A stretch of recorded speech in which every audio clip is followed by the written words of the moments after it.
الشفاء والصحة والعافية والسلام والبركة والنصرة في الدين والدنيا والآخرة. الفاتحة. أعوذ بالله من الشيطان الرجيم. بسم الله الرحمن الرحيم. الحمد لله رب العالمين الرحمن الرحيم مالك يوم الدين. إياك نعبد وإياك نستعين اهدنا الصراط المستقيم صراط الذين أنعمت عليهم غير المغضوب عليهم ولا الضالين آمين. Assalamualaikum warahmatullahi wabarakatuh.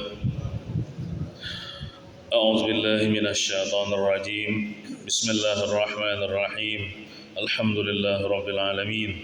Allahumma shalli wa sallim wa barik ala sayyidina Muhammadin al-fatih lima ughliqa wal khatim lima sabaqa ناصر الحق بالحق والهادي إلى صراطك المستقيم وعلى آله وصحبه حق قدره ومقداره العظيم. أما بعد. سبحانك لا علم لنا إلا ما علمتنا إنك أنت العليم الحكيم ولا حول ولا قوة إلا بالله العلي العظيم. رب اشرح لي صدري ويسر لي أمري واحلل عقدة من لساني يفقه قولي. Marilah kita berniat i'tikaf. Bismillahirrahmanirrahim. Nawaitu an a'takifa fi hadzal masjid sunnatan lillahi ta'ala. Halaman 48 paling atas. Bismillahirrahmanirrahim. Wa qala rahimahullahu ta'ala wa nafa'ana bihi wa bi jami' ulumihi fid darin amin. Supaya setiap pekerjaan ibadah itu karena Allah, maka kita harus masuk di dalam tauhidul af'al, yaitu ingat bahwasanya badanku dan bacaanku adalah perbuatan Allah. Ini cara supaya kita beribadah ikhlas karena Allah Ta'ala, supaya diterima oleh Allah Subhanahu wa Ta'ala, sehingga menjadi amal soleh.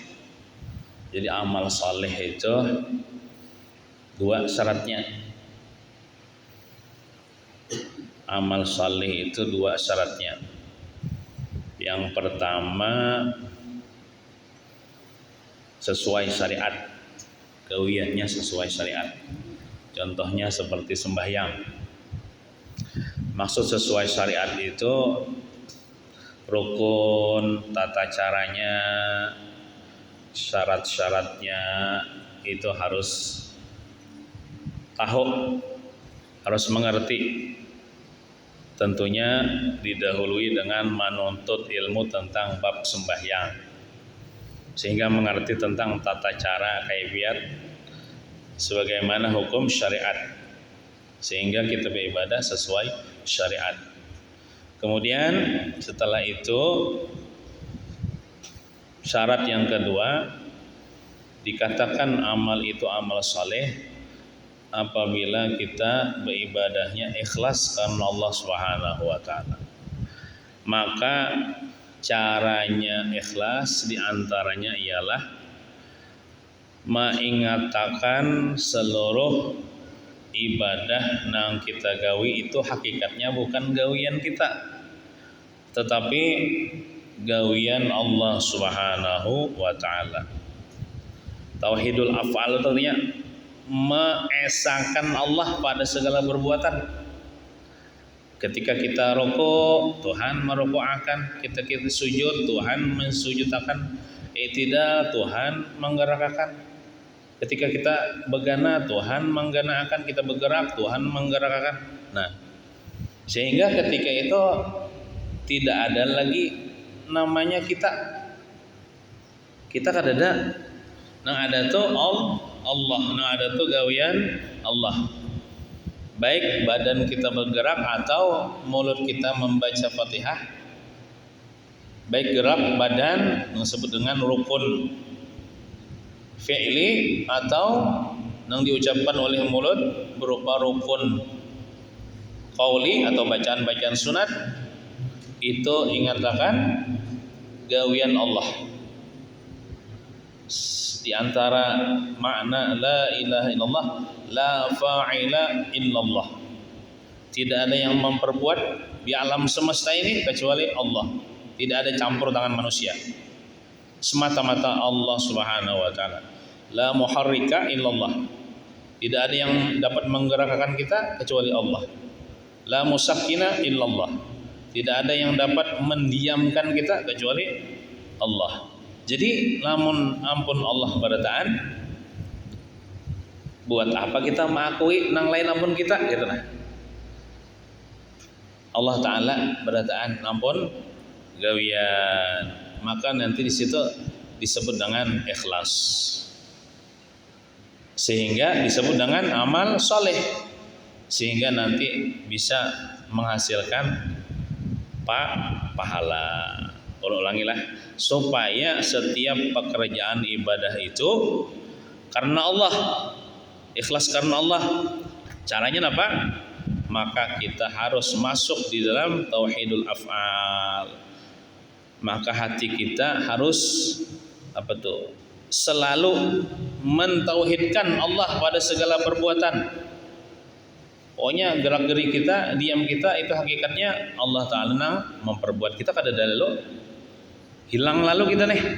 Nah, wujuduka kal adam, adanya engkau seperti tiada.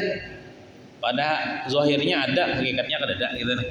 Nah, yaitu ingat bahwasanya badanku dan bacaanku adalah perbuatan Allah. Jadi kan ada kisah takwi.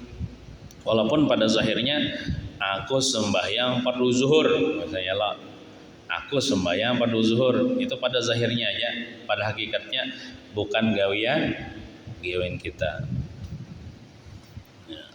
Kemudian lagi lah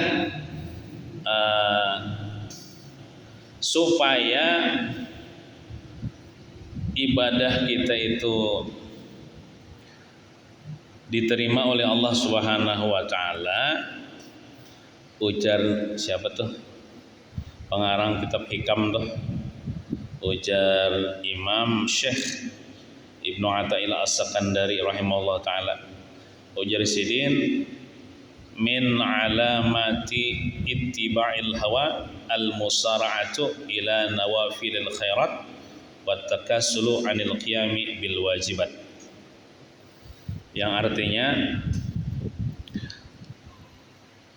termasuk tanda orang itu mengikuti hawa nafsu bukan karena Allah, bukan karena mencari keridhaan Allah, yaitu bersegera untuk mengerjakan ibadah yang sunat tapi malas mengerjakan ibadah yang wajib. Nah kan tadi kan kita contohnya sembahyang ya lah. Sembahyang itu harus sesuai dengan syariat, sesuai dengan hukum fikih. Kemudian hati kita jangan merasa kita beribadah itu gawian Allah Ta'ala berataan. Kemudian diatur pulang nih, sembahyang itu ada sembahyang wajib, ada sembahyang sunat. Ada sembahyang wajib, ada sembahyang sunat. Maka nang wajib pula, fal wajibu 'alal insan ay yuqaddimul wajib 'alan nawafil.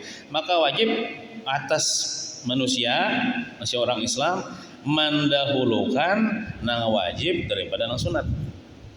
Amun inya mengutamakan nang sunat daripada nang wajib, itu ngikuti hawa nafsu, bukan karena Allah.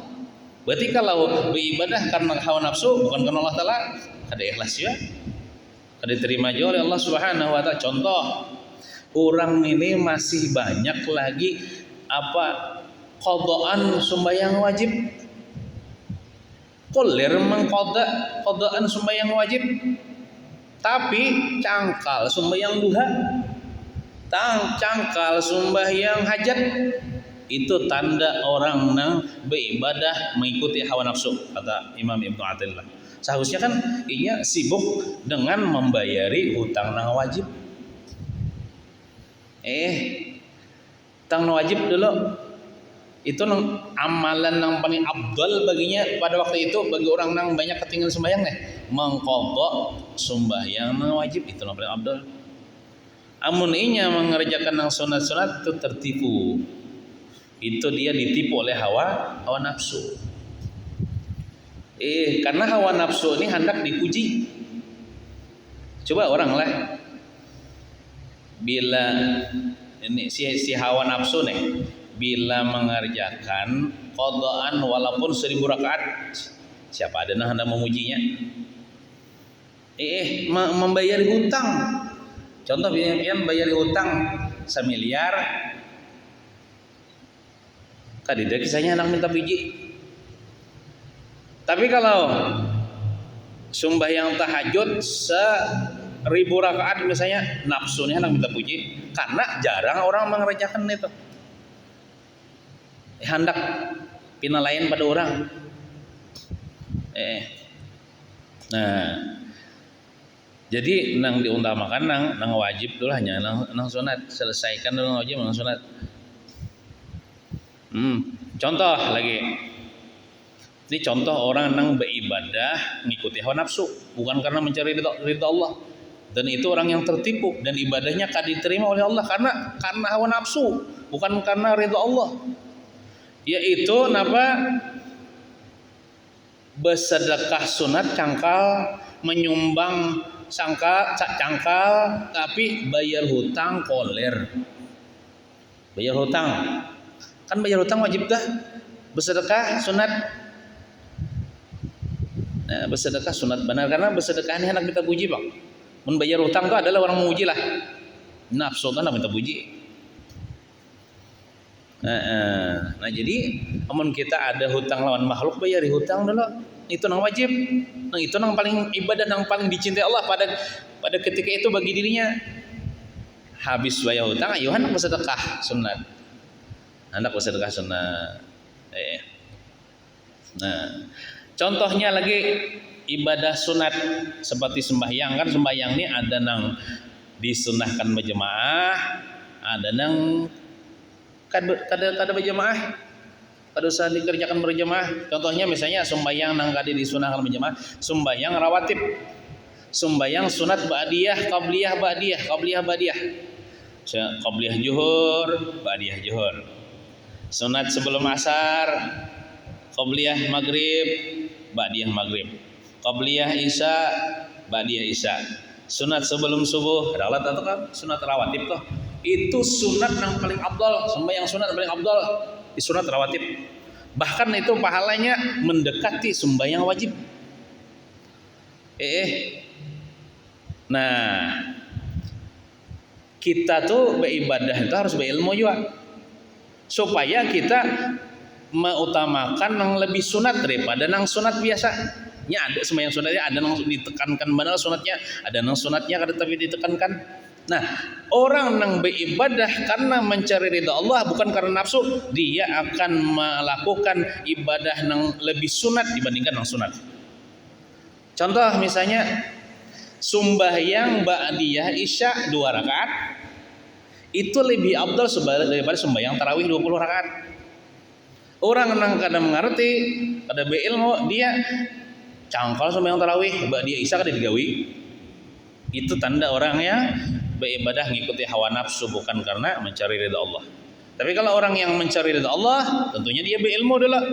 Dia mengetahui nang mana yang lebih utamakan, sembahyang ba'diyah isya walaupun 2 rakaat, sebanyaknya 4 rakaat. Gawi dulu ba'diyah isya hanya sembahyang tarawih. Ini sembahyang tarawih tangkal benar ba'diyah isya kan digawi. Nah itu tanda orangnya beribadah mengikuti hawa nafsu. Maka bila beribadah mengikuti hawa nafsu itu bukan karena Allah Ta'ala gitu, bisakah diterima Allah Subhanahu Wa Ta'ala?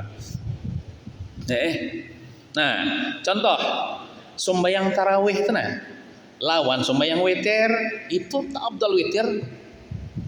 Gana witir, walaupun witir itu paling banyak tuh 11 rakaat lah, paling sedikit 1 rakaat.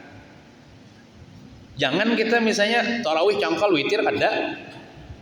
Nang bagusnya tuh tarawih digawi, witir digawi bang. Cuman namun berpilih-pilihan harus memilih nih, pilih witir Karena witir itu lebih afdal daripada sembahyang tarawih. Nah itu orang yang beribadah karena mencari ridha Allah, dia mengamalkan yang lebih utama daripada yang biasa. Contoh lagi,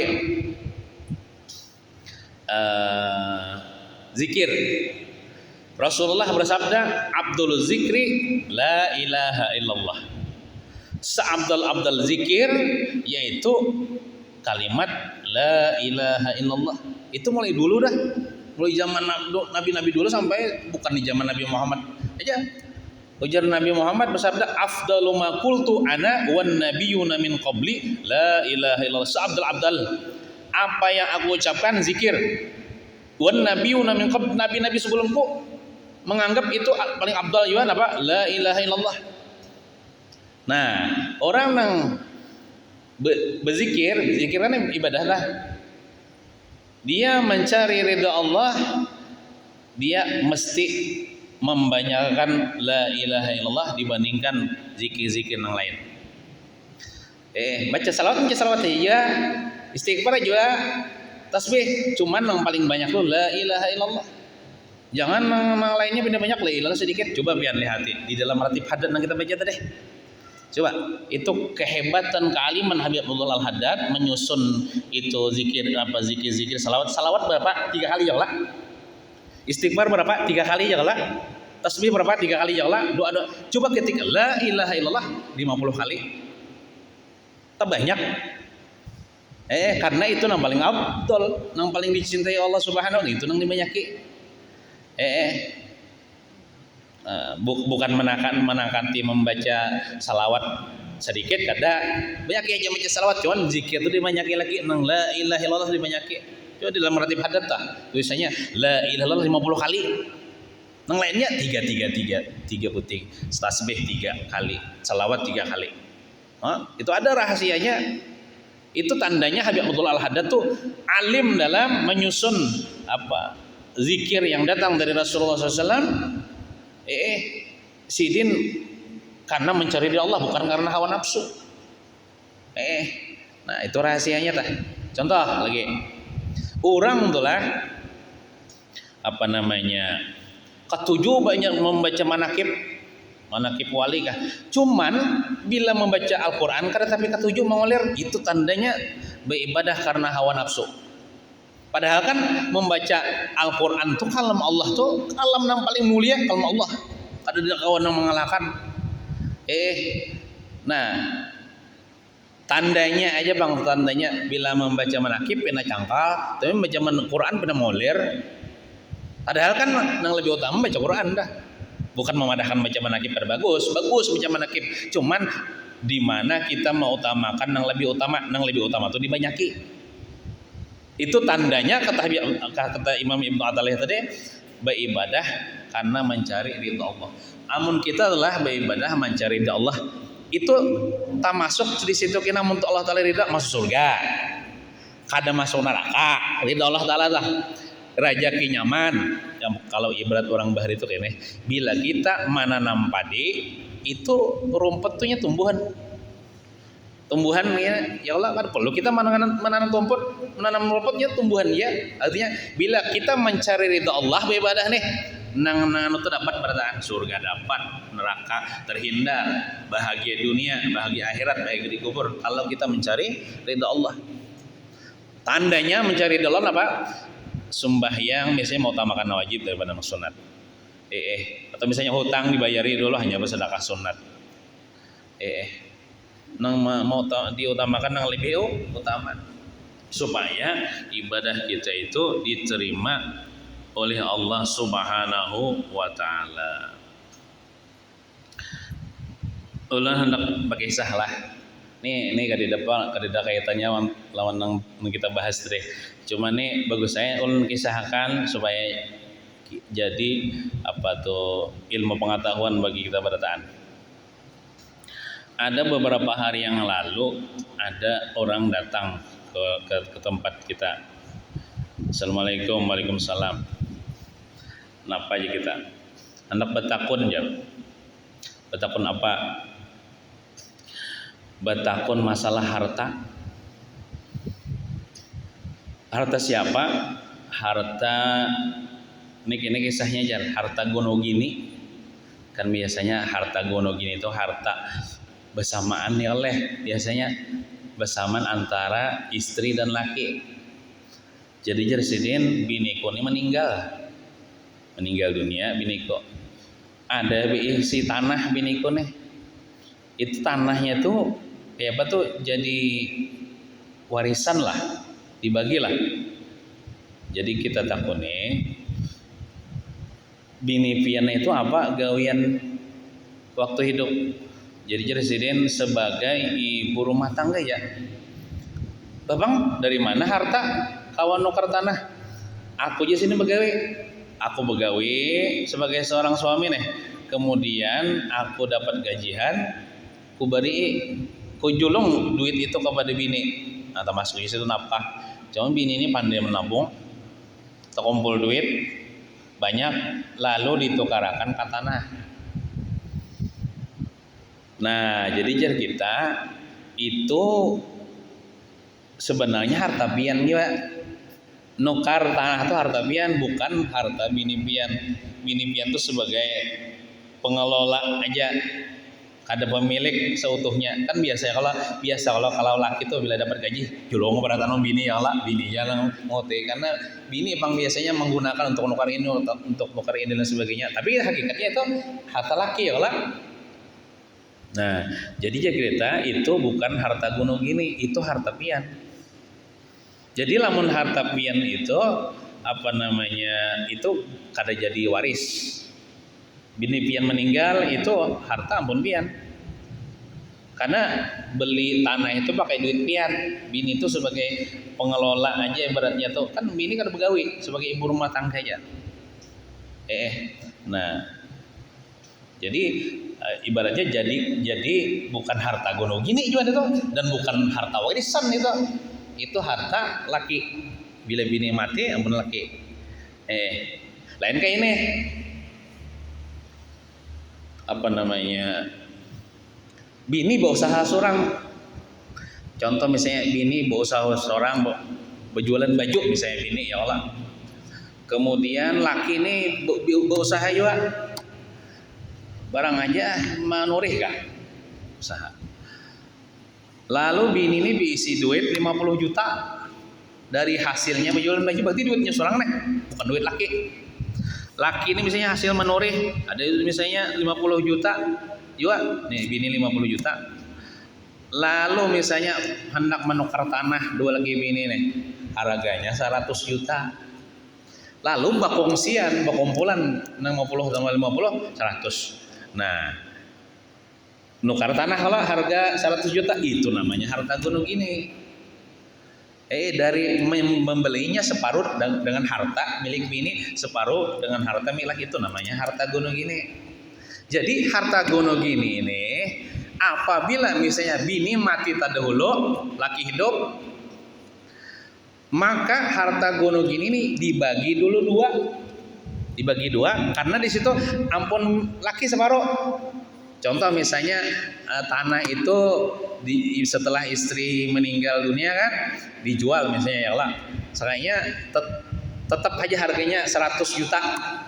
Nah 100 juta ini dibagi dua, 50 juta gasan laki karena itu hartanya. Nah 50 juta ini jadi waris, jadi harta warisan. Nah 50 juta ini jadi harta warisan. Jadi dibagi, contoh misalnya ini berisi anak, biasanya 2 ekong.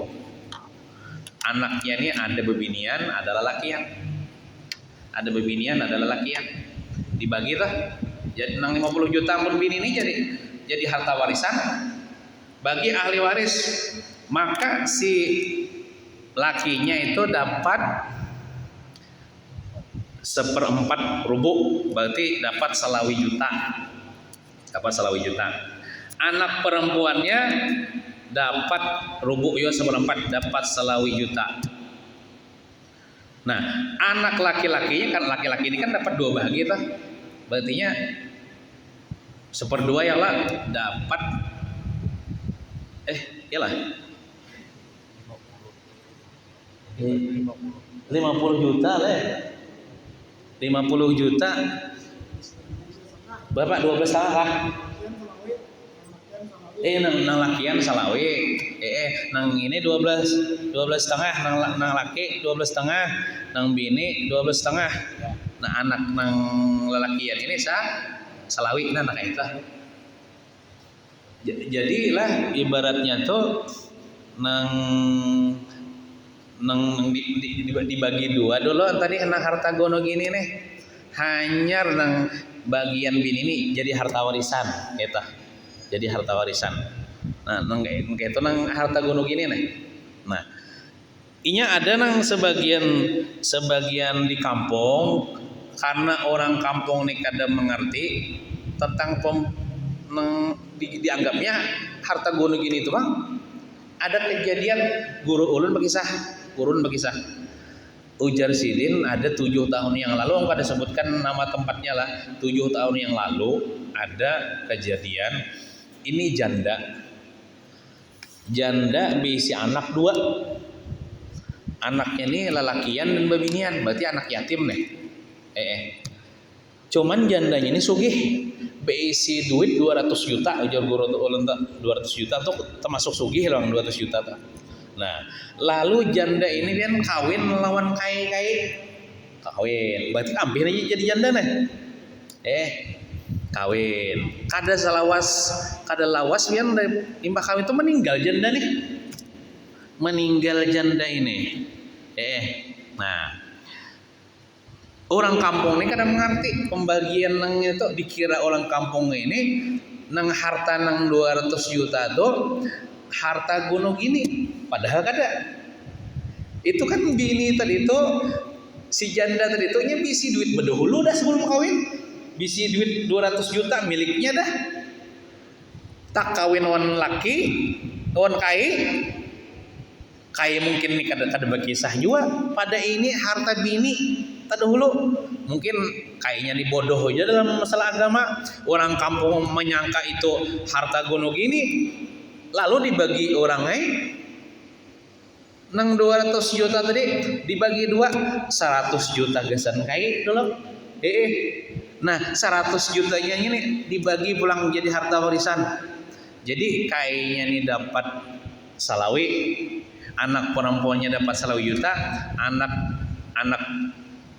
perempuannya dapat 100 juta, anak laki-lakinya dapat 50 juta. Jadi kayak ini biar cair 100 salawi dapat. Itu orang kampung kayak kan bersalah. Wallahu alam, pokoknya itu salah.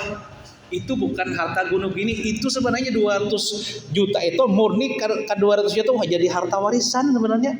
Jadi nang pasnya itu nang 200 juta tuh 200 juta itu bukan harta gunung gini, itu dibagi amun 200 juta tuh lah kai dapat berapa ya 50 lah. Ya lah nang anak perempuan dapat 50, anak laki-laki dapat 100 gitu, Bang. Cuman orang membagi ini kesalahan fatal ini, dan ini terjadi di guru ulun. Kayaknya ini seharusnya dapat salawija, ini dapat 100 salawi, 100 ya, tuh ampun harta anak yatim sebenarnya. Ibaratnya tuh kawin pulang kai. Mati bini kan kawin pulang dan sugih bakajutan kai, padahal tak ambil harta anak yatim 100 juta. Itu kesalahan dalam pembagian, dianggapnya harta gunung ini padahal kan ada. Nah itu perlu juga diketahui oleh kita pada aneh. Harta gunung itu kayak apa, harta warisan itu kayak apa.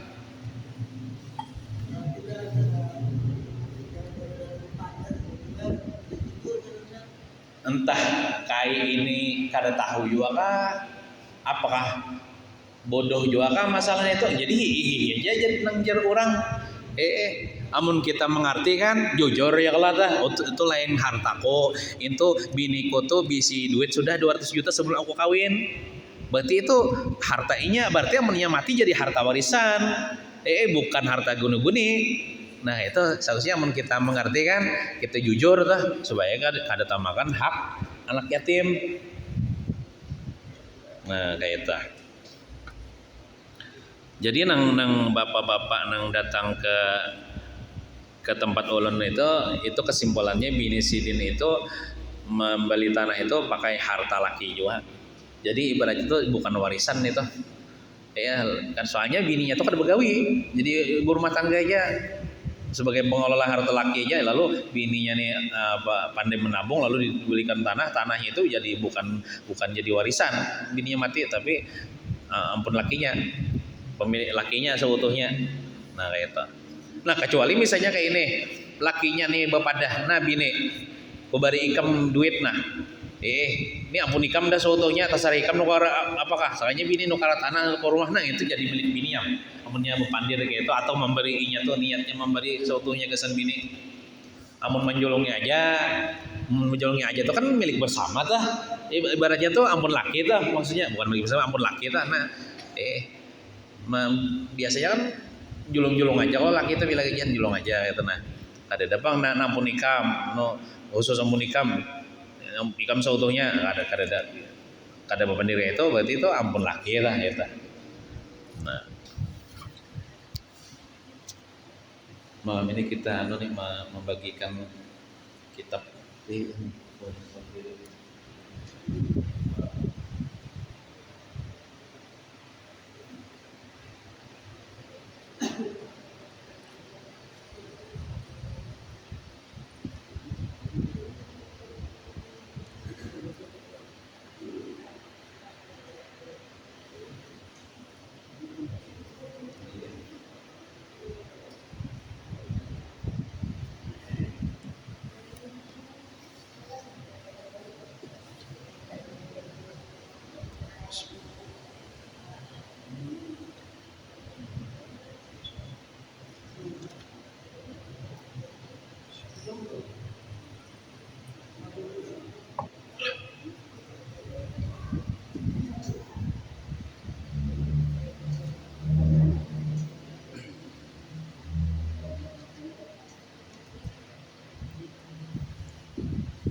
cukupkah? Mengkedi cukup ada lagi?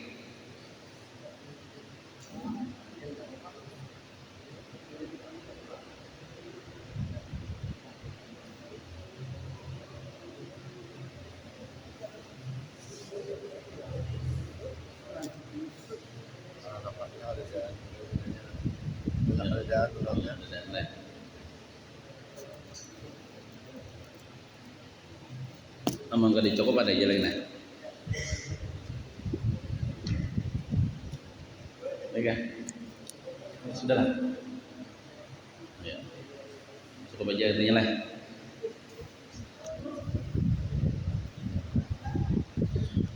Kita membaca kitab Hanyar lah.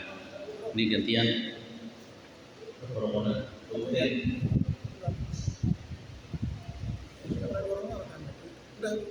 Yeah.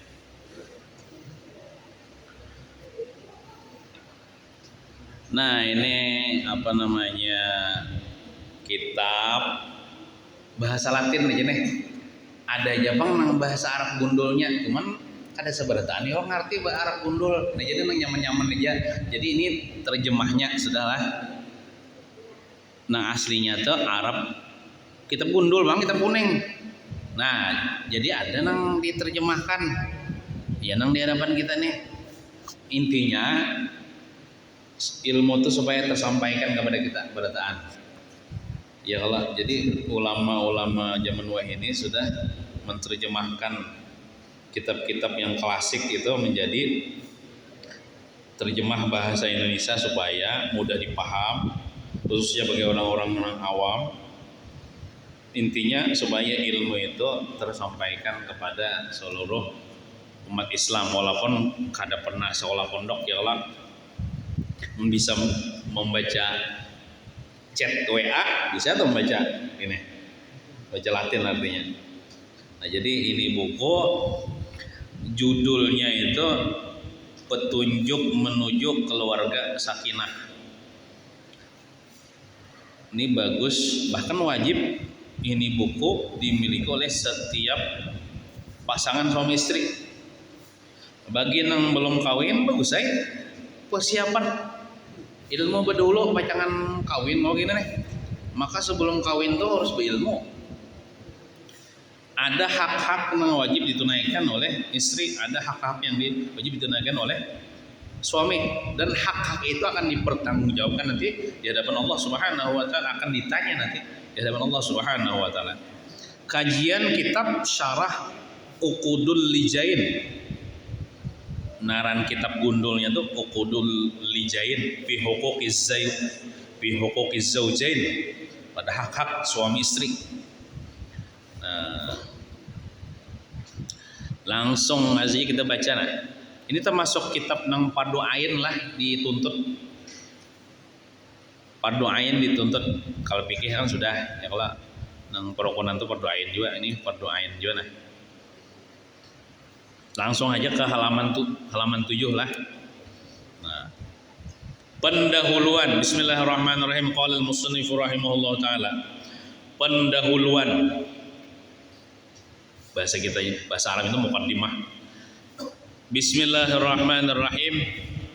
Syekh Muhammad An-Nawawi Al-Bantani. Jadi nang pengarang kitab Uqudul Lujain itu Syekh Muhammad Nawawi bin Umar Al-Jawi Al-Bantani lah, orang Banten. Cuman sini berkiprah di Arab, di Mekah, dan berdakwah di Mekah, ngajar di Masjidil Haram kan di Mekah kah? Pokoknya di Mekah, dan meninggal dunia di Mekah, dikubur di Mekah. Ini termasuk ulama Nusantara yang banyak mengarang kitab. Syekh Muhammad An-Nawawi Al-Bantani seorang hamba yang selalu merasa banyak dosa. Awaduh sini nih. Yang sangat mengharapkan rahmat Allah dan ampunannya, hingga kemudian berharap semoga Allah memperlihatkan celah-celah dirinya. Harapan sidin nih, harapan kita kayak itu juga, semoga Allah Ta'ala memperlihatkan akan aib-aib diri kita kepada diri kita. Jadi sih kita nih sibuk ngurusi aib diri kita ya, ada lagi sibuk ngurusi aib orang, itu maksudnya. Serta berharap hari ini lebih baik daripada hari kemarin. Mudah-mudahan hari ini terbaik daripada semalam, dan mudah-mudahan esok terbaik daripada hari ini. Ujar Imam siapa kan itulah, Imam Ghazali kah? Bila hari ini nih terbaik hari semalam daripada hari ini, itu tandanya kita rugi ya, rugi kita.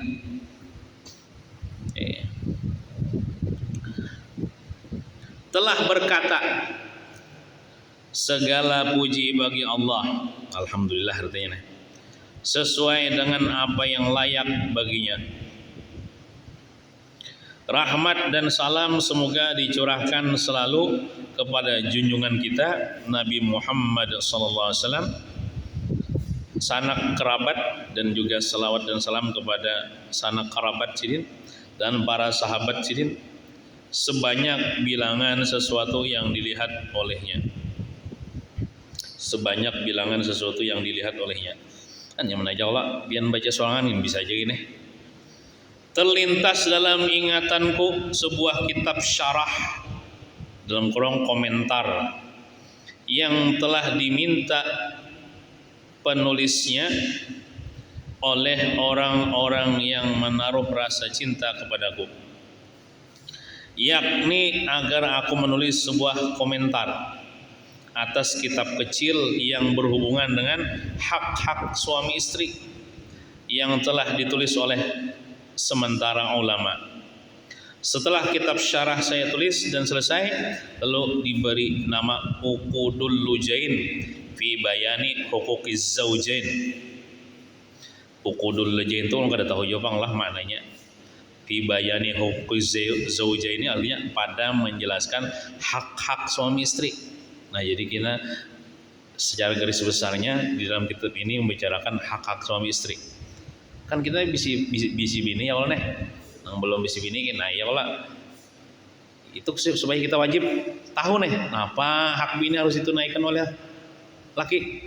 Bahkan sebelum kita kawin tuh kita sebenarnya wajib belajar ini sebelum kawin. Supaya kita pas sudah masuk dalam awal perkawinan itu sudah kita udah tahu dah, sehingga kita kagawi dosa. Mun orang kada mengerti hak-hak suami istri, kawin-kawin aja gitu nah. Kada tahu hak-hak istri, ya nang talanggar, ya nang berdosa, kena. Maka hak-hak istri misalnya kada ditunaikan, inya kita menuntut di akhirat. Di hadapan Allah Subhanahu wa taala, ya nang ya firul mar'u bainal mar'i wa zaujih. Artinya di dunia bersayang-sayangan, sekali di akhirat betiwas-tiwasan. Pian bang ada melajir ulun sembayang ya meniwas bini. Pian bang ada beli nafkah ulun meniwas bini. Aku kada tahu aja ya laki bahari ikam bang kada mengaji aja, timbul betiwasan. Nah, jadi supaya kada betiwasan itu supaya kita tahu nih. Maka kita wajib belajar. Selanjutnya saya berharap agar Allah melimpahkan pertolongan dan memurnikan amalku. Maksudnya mudahan aku mengarang kitab ini ikhlas lillahi ta'ala. Serta berkenan menerima karya kecil ini. Itu masuk genalai ya Allah deh. Dan selanjutnya berkenan pula mencurahkan manfaat atas tulisan ini.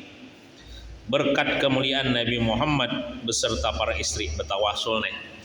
Dengan Nabi Muhammad, dengan istri Nabi Muhammad, keturunan dan golongan pengikutnya, keturunan Nabi Muhammad dan golongan pengikutnya Nabi Muhammad. Karya ilmiah ini saya hadiahkan kepada ibu bapakku. Nah, ini luar biasa nih, berarti anak soleh nih. Apa-apa pun yang kita gawe daripada amal ibadah, baik itu sembahyang, puasa atau mengarang kitab, mun kita hendak dikatakan anak soleh, kita hadiahkan pahalanya tuh kesan arwah abah, kesan arwah umat.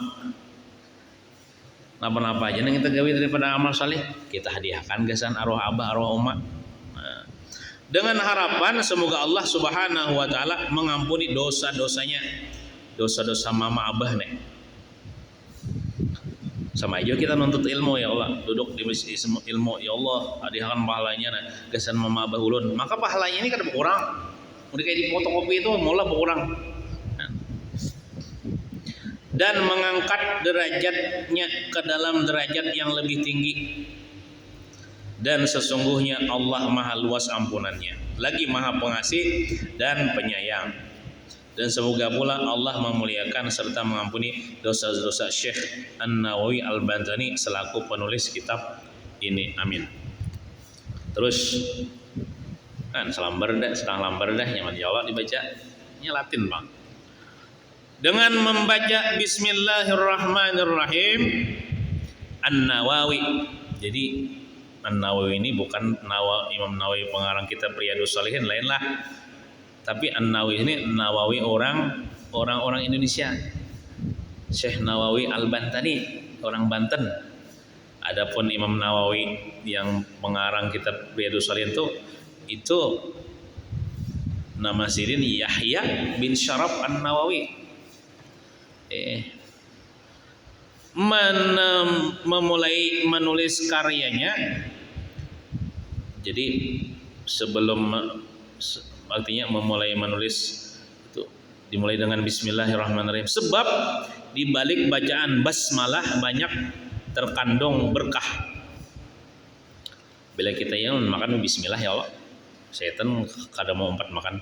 Barang siapa membiasakan membaca basmalah, ya Bismillahirrahmanirrahim, maka akan berhasil segala yang dicita-citakan dan akan selalu dihormati dalam kehidupan bermasyarakat. Napa-napa Bismillah itu nah. Tentunya hal-hal yang baik. Jangan misalnya hendak menyabu Bismillah. Nah itu syarik Tuhan. Hendak nyonton ayam orang Bismillah, lain itu. Nah, Perlu diketahui bahwa kitab yang diturunkan dari langit ke dunia ini ada 104 jar kitab, yakni lampiran suhuf. Ada suhuf itu lembaran-lembaran yang bertuliskan wahyu, yakni lampiran suhuf Nabi Syis. Nabi Syis ada 60 lembaran. Lampiran itu suhuf lah. Nabi Ibrahim ada 30, adalah suhuf Ibrahim wa Musa, ialah suhuf. Lampiran Nabi Musa sebelum kitab Taurat ada 10, dan kitab Taurat, Injil, Zabur serta Al-Qur'anul Karim, seluruh isi kandungan kitab-kitab tersebut telah terangkum dalam surah Al-Fatihah. Nah, jadi rahasianya nang seberatan kita tuh ada di surah Al-Fatihah. Al-Fatihah nih kita baca. Dan kandungan surah Al-Fatihah telah terangkum dalam basmalah. Ulang nih. Kan kita membaca Fatihah bismillah kala. Nah, jadi Fatihahnya tuh rahasianya tuh terangkum dalam bismillahirrahmanirrahim itu. Sedangkan kandungan makna basmalah telah tercakup dalam ba-nya lafaz basmalah. Nah, kalau bismillah itu kan dimulai dengan ba. Kan di ba itu pulang terkumpul, terangkum rahasianya. Yakni maksudnya ba itu bima yakun dan bima sayakun. Bima yakun dan bima sayakun. Itunya bima yakun dengan sesuatu yang yakun terjadi, bima sayakun dan dengan sesuatu yang akan terjadi, yang sudah terjadi, yang akan terjadi dalam semesta ini, itu ada di baknya bismillahirrahmanirrahim. Nah, artinya seluruh kitab yang diturunkan ke dunia ini membeberkan tentang realita kenyataan yang telah kita alami di dunia ini dan yang akan kita alami di akhirat nanti. Nang sayakun tuh ya selagi akan terjadi ya di akhirat. Yakun tuh yang sudah terjadi ya di dunia ini. Jadi kandungan seluruh kitab yang diturunkan adalah mengatur permasalahan dunia dan akhirat, dan semua telah diatur serta ditata dengan sempurna. Ada seorang ulama yang sangat soleh tertimpa sakit berat. Ini amalan nih. Bismillahirrahmanirrahim ya amalannya. Ada seorang ulama ya yang sangat soleh tertimpa sakit berat. Apakah penyakit sini nih? Para dokter sudah tidak sanggup mengobati. Lalu ulama itu merenungkan kembali tentang rahasia di balik bacaan basmalah Bismillahirrahmanirrahim. Maka kemudian dia memperbanyak bacaan basmalah hingga kemudian dia sembuh atas berkah bacaan basmalah. Bismillahirrahmanirrahim. Jadi penyakit malakan alhamdulillah sembuh. Asal meyakini akan kehebatan Bismillahirrahmanirrahim nih. Berkatnya nih. Al-kisah, ada kisah. Ada seorang wanita bersuamikan seorang munafik. Maksud munafik inilah lakinya ini pina macal. Katujuh membunguli bini, katujuh mempakalah, bahasa sekarang ini katujuh mempreng bini. Nah, setiap akan berbicara maupun mengerjakan sesuatu, wanita itu selalu membiasakan diri membaca basmalah. Cuman bininya ini bagus akhlaknya, walaupun lakinya munafik, bininya ini bagus akhlaknya. Di antara amalannya apa aja berbismillah. Anak memasak berbismillah, bertapas berbismillah, ngoyak bawang berbismillah. Apa aja berbismillah terus terang, bismillahirrahmanirrahim. Ada kena berkahnya. Dan suaminya merasa tidak senang dengan kebiasaan wanita itu. Nya orang munafik itu kayak itu mendengar orang beramalan yang bagus tuh, pina muar pina sarik.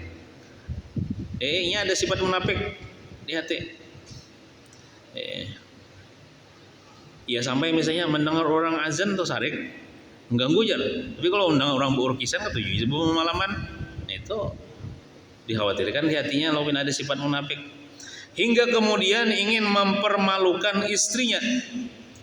Hendak kupreng bini kunejar. Hendak mempakalah nih. demi Allah aku akan membuat malu istriku. Dalam hati ini berucap laki ini, kata suami munafik itu di dalam hati. Lalu suami itu menyerahkan sekantong uang dinar kepada istrinya, seraya berkata, jagalah uang ini jangan sampai hilang. Tak memberi duit hak aja. Wahai istri, ini duit simpanilah buju-buju jangan sampai hilang ya. Kemudian kantong uang itu disimpan di almari. Ya almari disimpan bini aja dalam almari. Sebelum menyimpan tadi bismillahirrahmanirrahim ya. Dan dikunci.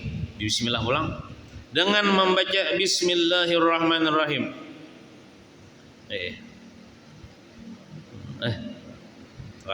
Tabulik lah. Pada suatu hari seraya sembunyi-sembunyi sang suami mengambil kantong itu. Pas bini kadeda dibukanya lemari itu. Diambilnya duit nang sakantongan tadi oleh lakinya. Lalu dibuang ke dalam sumur yang berada di pekarangan rumahnya. Tak dibuangnya duit ke dalam sumur tadi. Ini kan tujuannya supaya mencari kesalahan bini. Kita takutnya bini kan mana duit tadi Jan? Hilang Jan. Lalu dimamainya kisahnya. Kita ini kayak itulah jahat benar bin laki. Lalu dibuang ke dalam sumurnya. Nah, lalu suami tadi menanyakan kantong yang disimpan dan meminta agar istrinya menyerahkan kembali. Anu bang Jan, mana tuh duit nunggu bari tanya. Sina, gua kasih ini aja. Jelaki. Wanita itu pun segera, kan wanita ini kan tahu Pak, ada sudah dibuang ke sumur. Wanita itu pun segera menuju almari tempat menyimpan kantong dengan langkah mantap dan mengucapkan bismillahirrahmanirrahim. Almari dibuka. Dibukanya almari, bismillah. Anak ambil duit tidak kisahnya. Lantaran bacaan basmalah, maka secepatnya Allah Subhanahu wa taala memerintahkan malaikat Jibril agar segera mengembalikan kantong uang itu ke tempat semula. Jadi Tuhan kan ibaratnya cinta nih kepada perempuan itu karena ketujuh mengucap namanya bismillahirrahmanirrahim dengan menyebut nama Allah yang Maha Pengasih Maha Penyayang. Jadi Tuhan ini maras lawan binian nih maras dikerjain lakinya, lalu Tuhan ini menolong. Lalu disuruh Tuhan Jibril turun secepatnya. Nah ada Jibril ini cepat ya Allah di atas langit gitu, secepat kilat. Nah lalu Jibril ini diambil Jibril yang di dalam sumur tadi, sakantongan tadi, tak diandak Jibril ke lemari.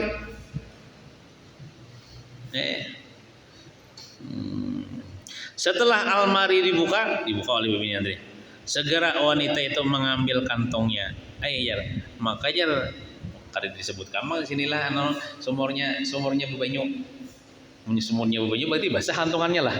Tuhan kuasa aja mengaringakan itu ya Allah. Dan ternyata kantong uang dinar itu masih berada di tempat semula. Jibril membelikan dari sumur tadi. Lalu diserahkannya kembali kepada sang suami. Alangkah terperanjatnya sang suami menyaksikan kejadian itu. Dalam hati aja bang, soalnya biniku nih ya, maka aku buang tadi duit ini di sumur, tak ada.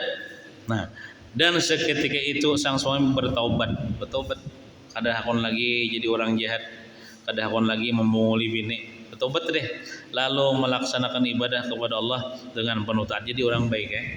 Kenapa ya? Karena bini itu tadi ketujuh membaca bismillahirrahmanirrahim. Berkatnya apa? Berkatnya lagi bertaubat. Ya ada aja berkatnya zikir-zikir ini tuh. Apakah? Setelah membaca basmalah, lalu Syekh An-Nawawi memanjatkan puji kepada Allah dengan pujian itu menjadi perantara terbukanya segala kebajikan. Artinya dengan memuji kepada Allah, Syekh An-Nawawi memohon agar Allah berkenan membukakan berbagai jalan menuju kebaikan serta menunjukkan kepadanya segala perkara dan urusan yang baik. Dengan kebaikan itulah diharapkan menghasilkan kesenangan dan limpahan berbagai macam anugerah dari sisinya. Dan dengan memuji kepadanya, semoga Allah berkenan memberi keberhasilan dalam segala upaya dan usaha. Setelah memuji kepada Allah, lalu memohonkan curahan rahmat dan salam kepada junjungan kita Nabi besar Muhammad yang menjadi penghulu dan memimpin seluruh makhluk, sanak kerabat yang beriman dan mengikuti ajarannya. Mun sanak kerabat yang kada beriman kayak Abu Lahab kan kada masuk dalam doa sini. Dan para sahabat, demikian pula memohonkan kepada Allah agar berkenan melimpahkan kebahagiaan dan kesejahteraan kepada seluruh manusia beriman hingga hari kiamat. Ya, kalau bubuhan wali-wali itu bila berdoa tuh pasti dia membuat muslimin muslimat. Kada mau berdoa tuh kesesorangan aja. Selanjutnya Syekh An-Nawawi mengatakan bahwa kitab kecil ini sangat penting insiden bagi orang yang menghendaki keharmonisan dalam membina rumah tangga dan keluarga. Sebenarnya kita hendak rumah tangga kita ini bahagia dunia, bahagia akhirat, sakinah mawaddah warahmah, dan kita pun juga menghendakinya bukan cuma di dunia aja Allah bersama sampai ke surga. Kita suami istri ini hendak bersama ya Allah. Amun kita masuk surga, bini kita masuk, tak kumpul bini kita tuh jadi pemungasnya ini di surga, mengalahkan bidadari. Di dalamnya disajikan 4 pasal yang membentangkan tentang hak dan kewajiban suami istri, serta hal-hal yang harus dipelihara serta dijaga oleh masing-masing. Jadi masing-masing sebenarnya ini suami harus mengerti juga hak-haknya. Bini ya masing-masing, Pak. Makanya ini pengajian bebinian ini membaca, bahkan parak separuh sudah bebinian membacakan ini hari Senin sore tah. Dan dalam hati ulun kayaknya ini lelakian harus tahu juga karena hak suami istri kan di sini. Nang bini harus tahu, nang laki harus tahu. Belum bebini, Allah persiapannya Allah. Pasal pertama menerangkan tentang hak-hak istri pada suami. Artinya hak-hak istri nang wajib ditunaikan oleh laki, yakni kewajiban suami untuk menggauli istri dengan baik. Menggauli istri dengan baik itu lah berkata lemah lembut, bersikap lemah lembut, jangan kasar. Memberi nafkah baik nafkah zahir, nafkah batin. Nafkah itu ada 2, ada nafkah zahir dan nafkah batin. Nafkah zahir itu bila laki makan, bini makan juga kayak gitu.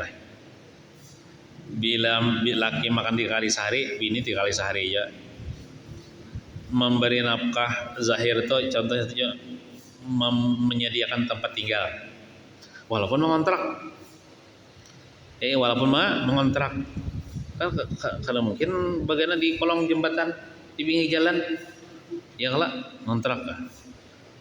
Dan nafkah zahir itu termasuk menukarakan baju setengah tahun sekali.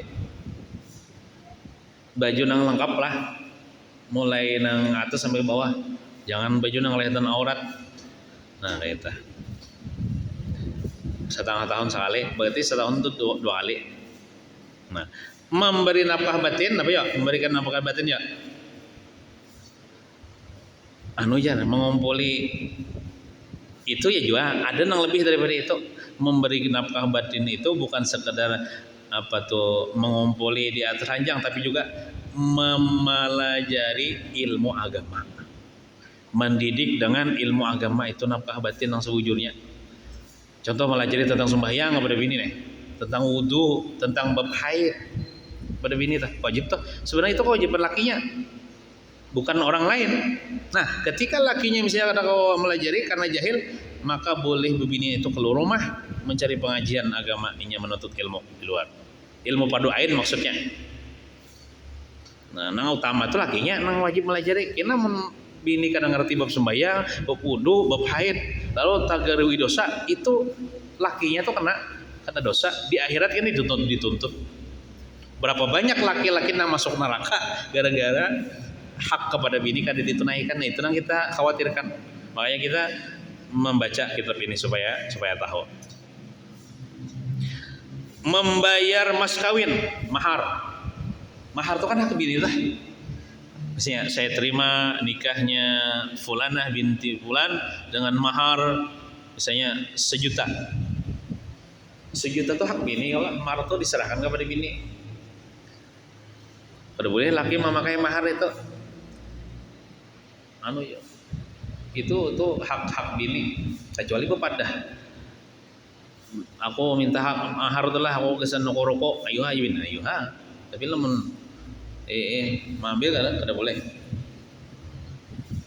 mas kawin mahar.